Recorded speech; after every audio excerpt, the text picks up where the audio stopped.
Salut, c'est Trado, je suis content de vous retrouver pour la mise à jour des zones d'intervention pour la semaine de trading. Je vous rappelle que ce format s'adresse aux traders de court terme, plutôt expérimentés. Si vous n'avez pas de méthode, eh bien, vous pouvez tenter d'appliquer la mienne si elle vous plaît. Si vous avez une méthode, vous pouvez comparer vos points d'intervention aux miens. Et on va commencer donc avec le CAC 40. Voilà où nous en sommes sur le CAC 40. On est en train de travailler une zone de support importante ici. C'est la zone de support des 66,50, 66,40. C'est une zone de support journalière dans une tendance de long terme sur cette unité de temps qui est haussière. Et la tendance de fond, par contre, elle est baissière. On est vraiment sur un point d'intervention intéressant si vous êtes haussier, puisque, comme vous pouvez le voir, je le répète, cette zone est travaillée. Il est possible que l'on ait un rebond à partir de maintenant. C'est finalement ce qui s'est passé les précédentes fois que l'on est venu solliciter cette zone. Ceux qui veulent spéculer à la baisse, par contre, ont deux options. Soit ils attendent que l'on revienne sur la résistance H4 ou restant journalière des 68,10, 67,62, bref, toute cette zone ici. Autre solution pour les vendeurs, attendre une véritable cassure de cette zone de support et attendre, une fois que l'on aura cassé, que l'on revienne dans cette zone, sous forme de pullback, avant de spéculer à la baisse. Stop de protection devant être mis au-dessus. Je vous montre comment mettre des stops de protection si vous ne savez pas le faire. Imaginons que vous décidiez de spéculer à la baisse, c'est simplement un exemple, ça j'en ai pas besoin. Imaginons que vous décidiez de spéculer à la baisse sur la résistance ici des 68,00, c'est simplement, j'insiste, c'est un exemple. Donc vous prenez la valeur du CAC 40 lorsque l'on sera dessus, imaginons que ce soit 6800, on va prendre un chiffre rond.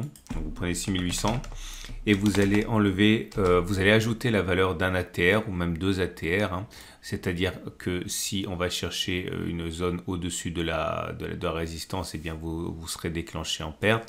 Vous prenez l'average true range et regardez la valeur lorsqu'on sera sur la H4. Donc imaginons qu'au moment où on arrive sur la résistance H4, on soit comme maintenant à 31,4. Donc vous prenez 68 800 et vous ajoutez 31,4, donc ça fait 6831,4. Et vous pouvez prendre deux ATR, dans ce cas vous ajoutez encore 31,4, ça vous donnera 6862. En tout cas, le stop de protection, il sera donc mis de manière classique, eh bien on vient de le dire, 6832, donc à peu près ici. Si vous prenez deux fois l'ATR, donc ça sera 6862, enfin 64 à peu près, donc là. Okay. Et si vous voulez acheter, imaginons que vous décidez d'acheter précisément maintenant, nous sommes actuellement à 6647, donc vous prenez votre calculatrice, vous prenez 6647 et cette fois-ci vous allez enlever la valeur d'un ATR lorsqu'on vous achèterait, donc imaginons que ce soit maintenant, l'ATR est à 31,4, donc vous enlevez 31,4, ça vous donne un stop de protection à 6615,6, c'est votre stop de protection, il est à peu près ici. Ok, et bien sûr, si vous voulez prendre un stop plus large, vous prenez encore un ATR et vous l'enlevez à ce que vous avez trouvé. Ça vous donne un stop de protection à 6584. 6584, ça vous dire à peu près ici. Donc un stop de protection plus éloigné. Voilà. Maintenant que vous avez compris ça, on regarde rapidement les bougies Aiki-Nashi. Vous voyez que pour l'instant, c'est assez mitigé. Vous avez une succession de bougies rouges, de bougies vertes avec des mèches hautes et des mèches basses. Donc c'est plutôt de l'indécision. Quoique les deux dernières bougies qui viennent de se dessiner sont plutôt baissières, enfin du moins plus baissières que ça, puisque ce sont des bougies rouges sans mèche haute. Autrement dit, au regard de ce critère, il est plus plausible que l'on continue de baisser, plutôt que l'on ait fait les plus basses sur le CAC 40. Et on passe au DAX 40, dans une tendance de long terme sur les données 4 heures baissière, une tendance de fond baissière, une tendance de long terme haussière, une tendance de fond baissière. On a au-dessus de nous une résistance H4 des 14390, 14355 et sous les pieds un support à 14327, 14130, toute cette zone-là. Ceux qui veulent acheter attendent sans doute que l'on revienne sur la zone en question, la zone orange ou la zone bleue même, puisque ça correspond à un double support. Stop de protection en dessous de la zone orange par exemple, notamment, vous l'avez compris, avec la méthode des ATR si vous n'avez pas d'autre méthode. Vous avez également la possibilité de spéculer à la hausse au cas où on casserait la résistance H4 14390 avec un stop de protection en dessous de la zone bleue. Ceux qui veulent spéculer à la baisse peuvent le faire sur la zone de résistance H4, des 14 390, 14 357, 5 stop de protection au-dessus de la zone bleue. Les bougies Aiki-Nashi indiquent que la pression qui est actuellement en place est plutôt baissière, puisque ce sont des bougies rouges sans mèche haute. Autrement dit, il est plus plausible que l'on continue de baisser plutôt que l'on ait fait les plus bas. Et on passe au Dow Jones dans une tendance de long terme sur les données 4 heures qui est toujours haussière pour l'instant, contrairement à la tendance de fond qui est baissière. Premier support important, eh bien on est dessus, c'est la zone de support journalier des 33 460, 33 420. Certains voudront acheter sur cette zone stop de protection en dessous de la zone. Ceux qui veulent spéculer à la baisse, par exemple, peuvent le faire sur la résistance HK des 33 900, 33 851, mais également plus haut. Stop de protection au-dessus de la zone qu'on aura choisie. Les bougies Aiki-Nashi indiquent que la pression est toujours baissière pour l'instant. Vous voyez ces grandes bougies rouges sans mèche basse. Autrement dit, attention, il n'est pas dit que l'on ne continuera pas à baisser dans l'immédiat. Et on passe au Nasdaq. En données 4 heures, on voit que la tendance de long terme et la tendance de fond sont plutôt neutres avec une orientation plate. On arrive sur un support, un petit support en données H4, 11480, 11410. Certains voudront acheter sur ce niveau stop de protection en dessous avec la possibilité d'utiliser 1, 2 ATR comme vous voulez, on l'a vu tout à l'heure.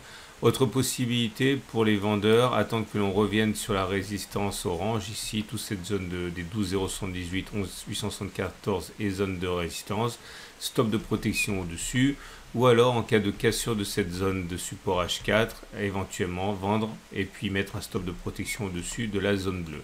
Les bougies Aiki-Nashi montrent que la pression est baissière avec des bougies rouges sans mèche haute. Et on passe à l'euro-dollar en tendance de long terme haussière, en tendance de fond haussière également en données 4 heures. Le prochain support, on s'en approche, c'est le support de 1,0480, 1,0419 ici. Certains achèteront dans cette zone stop de protection en dessous de la zone orange.